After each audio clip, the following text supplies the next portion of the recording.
Caitlin Clark delivered a near triple-double performance. Monique Billings added 15 points in a strong bounce-back outing, and the Indiana Fever were firmly in control against the New York Liberty.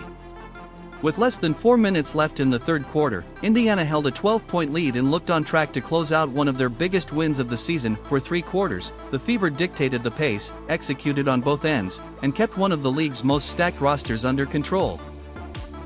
But everything changed in the final stretch. The game swung sharply in the fourth quarter, and Indiana suddenly found themselves overwhelmed at the free throw line, with New York attempting 40 free throws compared to Indiana's 15. Caitlin Clark also found herself in foul trouble on several controversial-looking calls that had the arena reacting in disbelief. What looked like a controlled win turned into a frustrating collapse. Caitlin Clark's in foul trouble. Why? Because you'll see in the film every single possession, Breanna Stewart touched the ball, she went to the free throw line. The New York Liberty shot 40 free throws compared to Indiana Fever's 15. Every single possession they were at the line. How do you shoot 40 freaking free throws? The game progressed. One statistic stood out above everything else: the foul disparity. New York repeatedly found its way to the free throw line, while Indiana struggled to get similar calls on the other end. The most noticeable pattern came when Breanna Stewart consistently drew whistles on possession after possession. Every time she attacked the paint, the referees sent her to the line, while Indiana's defense received little reward for similar contact. By the end of the night, the Liberty's 40 free throws compared to Indiana's 15 became the defining talking point of the matchup. Just 2 days before this matchup, Indiana had played one of its more complete games of the season against the Atlanta Dream, winning 83-71 in a controlled and disciplined performance. In that game, the Fever defense set the tone early, limiting Atlanta's scoring options in the first half. Caitlin Clark orchestrated the offense efficiently, moving the ball, pushing tempo, and involving multiple teammates. That was one of our main goals coming into the season, is we want to share the ball and give up the good shot, get a great shot, and get the open shot for your teammate, whatever way that is. So I think that's been our first one, and then you can see that reflected in some people's shooting percentages, and I feel like we also haven't quite found exactly what we want on offense yet. I feel like we're still kind of a work in progress, and at the same time, we've played some really great games, but we haven't put it all together and for 4 quarters, so I think that's the exciting part. We have so many weapons and so many different things that we can do. Boston dominated inside, while Kelsey Mitchell led the scoring with 25 points. Together, Clark, Mitchell, and Boston accounted for nearly 2/3 of Indiana's offense.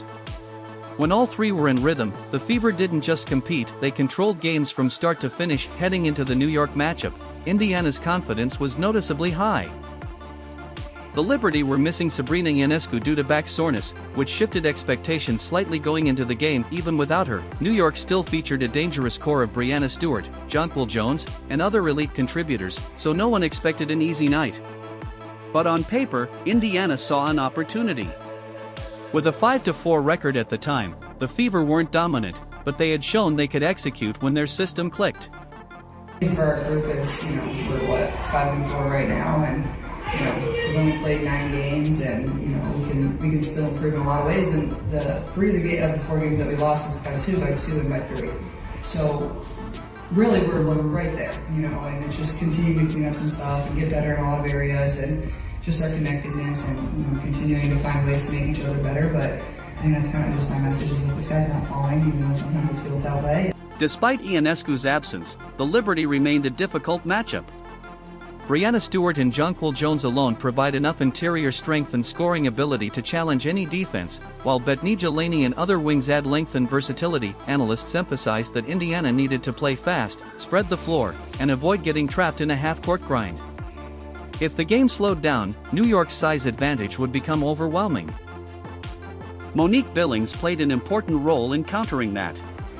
Her energy, cutting, and ability to finish through contact gave Indiana a second interior threat alongside Aaliyah Boston, forcing New York's defense to stay honest instead of collapsing solely on the paint. The key question before tip-off was whether Caitlin Clark could maintain the rhythm she showed in the previous game against Atlanta. Caitlin Clark gets absolutely elbowed in the face. They review it. Caitlin Clark gets so many technicals and flagrants called on her, but they just call it a common foul.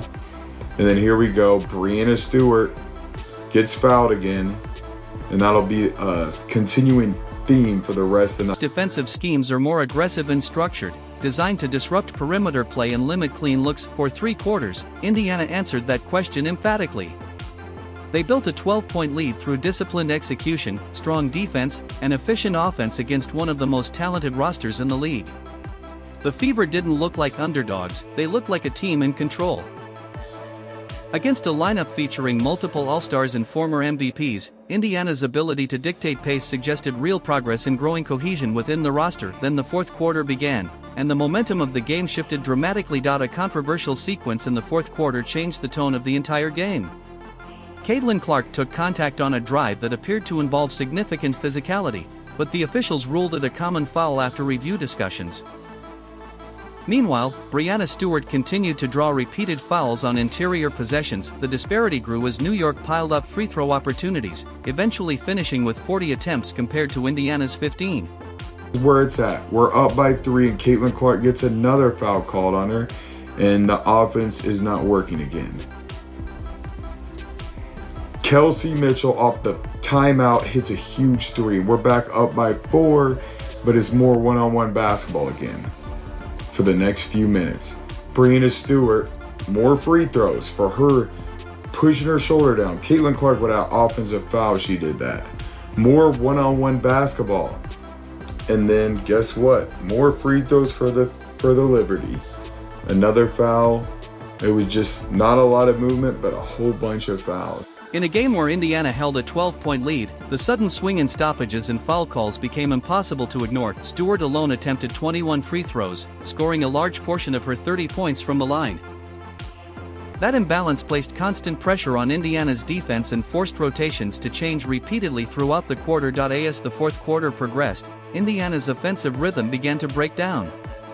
After taking a narrow lead into crunch time, the Fever struggled to maintain consistent ball movement. Kelsey Mitchell hit a crucial three-pointer out of a timeout to briefly restore momentum, but possessions quickly reverted back to isolation-heavy play. Meanwhile, New York continued to draw fouls and convert free throws, steadily cutting into the lead. Breanna Stewart remained the central figure, repeatedly getting to the line and keeping the Liberty within striking distance. Indiana's structure, which had been sharp earlier in the game, became fragmented under pressure and stoppages. Was really a game where for 3 quarters the Fever had a really good defensive rhythm, but a 9-0 run by the Liberty at the end of the third, and then a lot of foul trouble in the fourth, including 3 quick fouls by Caitlin Clark to pick up her 5th around the 6-minute mark of the fourth. Maisha Hines-Allen picking up her 5th in the fourth, and then Leah Boston picking up her 5th, really hindered what the Fever were able to do defensively. As the fourth quarter progressed, Indiana's offensive rhythm began to break down. After taking a narrow lead into crunch time, the Fever struggled to maintain consistent ball movement. Kelsey Mitchell hit a crucial three-pointer out of a timeout to briefly restore momentum, but possessions quickly reverted back to isolation-heavy play. Meanwhile, New York continued to draw fouls and convert free throws, steadily cutting into the lead. Breanna Stewart remained the central figure, repeatedly getting to the line and keeping the Liberty within striking distance. Indiana's structure, which had been sharp earlier in the game, became fragmented under pressure and stoppages. One of the most debated moments came earlier in the game when Clark absorbed a hard hit to the face during a defensive sequence. He went 18 of 21 from the free throw line. That's something that's hard to fight against. So the Fever are going to look to bounce back against the Washington Mystics on Monday. They have one day off where they're heading down to DC, and then they'll play Washington on Monday night. The play was reviewed briefly but ultimately ruled a common foul, with no further escalation. Given the physical nature of the contact, many expected at least a flagrant review or stronger ruling, but the call stood as it was. The moment added to the growing frustration from Indiana's side, especially as foul trouble continued to mount. By the time the game reached its final minutes, Clark was already playing under restriction, unable to fully influence the game due to foul limitations, while New York continued capitalizing at the free throw line. Looking ahead, Indiana would now turn its attention to its next matchup against the Washington Mystics. Cunningham flares the pass. Gets it back. Cunningham whips it to the corner. Look at the leather fly for the Fever. And the three is good for Billings. What he has learned as a coach over the years, and the team is really starting to mold together, especially on offense. Hahn down low. The hook shot bothered by Billings. Excellent one-on-one defense. Indiana will absolutely take that. Clark gets the screen from Boston, weaving through traffic. Dumps it off to Mitchell. Clark again has to try and beat the shot clock. Billings, what a cut! Oh! After a short turnaround, the Fever were scheduled to regroup and prepare for another road test, hoping to bounce back quickly from a frustrating loss. Before the late-game collapse, Indiana had actually built its lead through solid execution and physical play. With just under 4 minutes remaining in the third quarter, the Fever were up by 12 points and firmly in control. Monique Billings played a key role in establishing that advantage. She finished efficiently around the rim, attacking closeouts and finishing through contact. Her activity level on both ends gave Indiana an extra dimension in the front court. This game tries to pick up some flow. Clark on the catch, shakes Astier, step back, Clark for three, she rattles it home. Boston also contributed effectively, providing interior scoring and rebounding that helped stabilize Indiana's offense throughout long stretches of the game. Stephanie White acknowledged after the game that Billings' energy and cutting were exactly what Indiana needed in that matchup. Her movement off the ball consistently created scoring opportunities and forced New York's defense to stay active. When Billings plays with that level of intensity, it reduces pressure on Aaliyah Boston, allowing Indiana's frontcourt to operate more freely rather than relying on one player to handle all interior responsibilities. Boston finished with 13 points and 9 rebounds, contributing solid numbers in the paint. Nobody was passing the ball. Kelsey Mitchell put her head down and went one-on-one the entire second half. And when she's shooting the ball, amazing. But when she's not, she doesn't pass the ball. So when Caitlin Clark's not on the court, the ball does not move. And Stephanie White made 0 adjustments. However, Indiana missed several high-quality looks in the second half, including opportunities created directly from Caitlin Clark's passing. Those missed chances proved costly as the game tightened. At moments when Indiana could have extended its lead, failed conversions allowed New York to stay within reach and eventually swing momentum in their favor. Clark's final line. Honestly, we guarded Stewie pretty well, and we guarded them pretty well from the three-point line. It's just, when you give somebody 21 free throws, it makes things really difficult. And, I think the end of the third maybe played a little bit into the fourth as well. We got flustered a little bit by their zone, had some turnovers, and then they were obviously playing zone in the half court too, and we weren't really able to execute. And like Coach said, we missed some shots we normally. Points, 9 assists, and 7 rebounds on 4 of 14 shooting reflects a mixed performance statistically, but her overall impact remained significant. She controlled tempo, facilitated offense, and contributed on the boards in ways that don't always show up in scoring totals. However, Indiana's late-game offensive identity shifted away from structured ball movement, reducing the effectiveness of her playmaking. Not any free throws all game, and the way she brought it up wasn't a throwaway complaint. It connected directly to the 40-15 gap that defined the fourth quarter. Kelsey Mitchell carried a heavy scoring load but often did so through isolation possessions. While she is capable of scoring at a high level, the lack of ball movement limited Indiana's ability to consistently exploit defensive mismatches created earlier by Clark's passing. Indiana's offensive approach in the second half became increasingly isolation-driven. Those are easy 3 points, and I haven't shot any free throws this year, and just finding ways to make the refs call the same foul for turn. Instead of running structured actions that involved multiple players, possessions frequently ended with one-on-one attempts. Analysts noted a visible reduction in design actions that put the ball in Clark's hands as a primary decision-maker. Without consistent involvement in those sets, Indiana's offense became easier to defend, especially against New York's size and defensive discipline. The contrast between Indiana's early game structure and late game isolation play became one of the biggest tactical talking points after the final buzzer. By the fourth quarter, Indiana's offensive flow had largely disappeared. Ball movement slowed, spacing became less effective, and possessions increasingly relied on individual creation rather than system execution. Clark's role was also affected by foul trouble, which limited her aggressiveness on both ends. Combined with a lack of structured offensive sets, Indiana struggled to generate consistent high-quality looks during the most important stretch of the game. After the game, Caitlin Clark addressed the media in a notably direct tone. While she typically avoids placing blame on officiating, she acknowledged that foul calls significantly impacted the flow and rhythm of the game. At the same time, she also took responsibility for a couple of her own fouls, describing them as mistakes she could clean up. Her comments balanced accountability with criticism of how the game was officiated, making her stance more measured but still clearly pointed. The foul imbalance became one of the defining statistics of the night. New York's frequent trips to the free throw line contrasted sharply with Indiana's lack of opportunities, especially during the fourth quarter. Clark's foul trouble forced her into a limited role late in the game, reducing Indiana's ability to execute offensively and defensively. Meanwhile, New York continued to generate consistent free throw scoring, which steadily shifted momentum.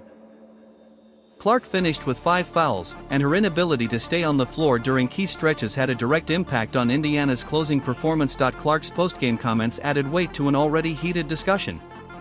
Known for usually avoiding criticism of referees, her decision to highlight foul calls as a major factor drew attention. She emphasized that Indiana had controlled much of the game and suggested that the disruption in rhythm played a major role in the outcome.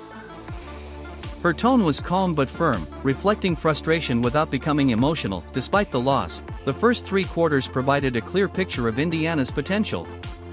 When the offense was structured and the ball moved through multiple hands, the Fever were able to compete effectively with one of the league's top teams. That version of Indiana, disciplined, connected, and fast-paced, demonstrated that the team is capable of challenging elite opponents when executing properly. Monique Billings' performance was another key takeaway. Her efficiency and activity level highlighted how effective Indiana can be when its frontcourt pieces are engaged properly within the system. When paired with Aaliyah Boston, her cutting and finishing ability creates balance inside, while Caitlin Clark's passing elevates both players by generating open looks and forcing defensive rotations. The adjustments Indiana needs are not complex but require consistency. Maintaining structured offensive sets, especially in late-game situations, is essential. Ensuring that Clark remains a primary decision-maker in key possessions would allow Indiana to maximize her playmaking. Reducing isolation-heavy sequences would also improve overall efficiency, particularly when defenses tighten. When Indiana relies too heavily on isolation possessions, Clark becomes less involved, and the offense loses its natural flow. That imbalance reduces efficiency and limits the team's most effective playmaking options. Clark's near triple-double performance, despite shooting struggles and foul trouble, shows how much she contributes even on off nights. With better execution around her, her impact becomes even more pronounced. Many of Indiana's issues in this game were structural rather than individual. The broader takeaway from this matchup is that Indiana is capable of competing with top-tier teams, as shown by their performance over 3 strong quarters against a championship-level opponent. However, execution in late-game situations, combined with foul-related disruptions and inconsistent offensive structure, ultimately decided the outcome. The Fever showed enough to suggest real progress, but also exposed areas that still require refinement if they want to consistently close out games against elite competition like New York.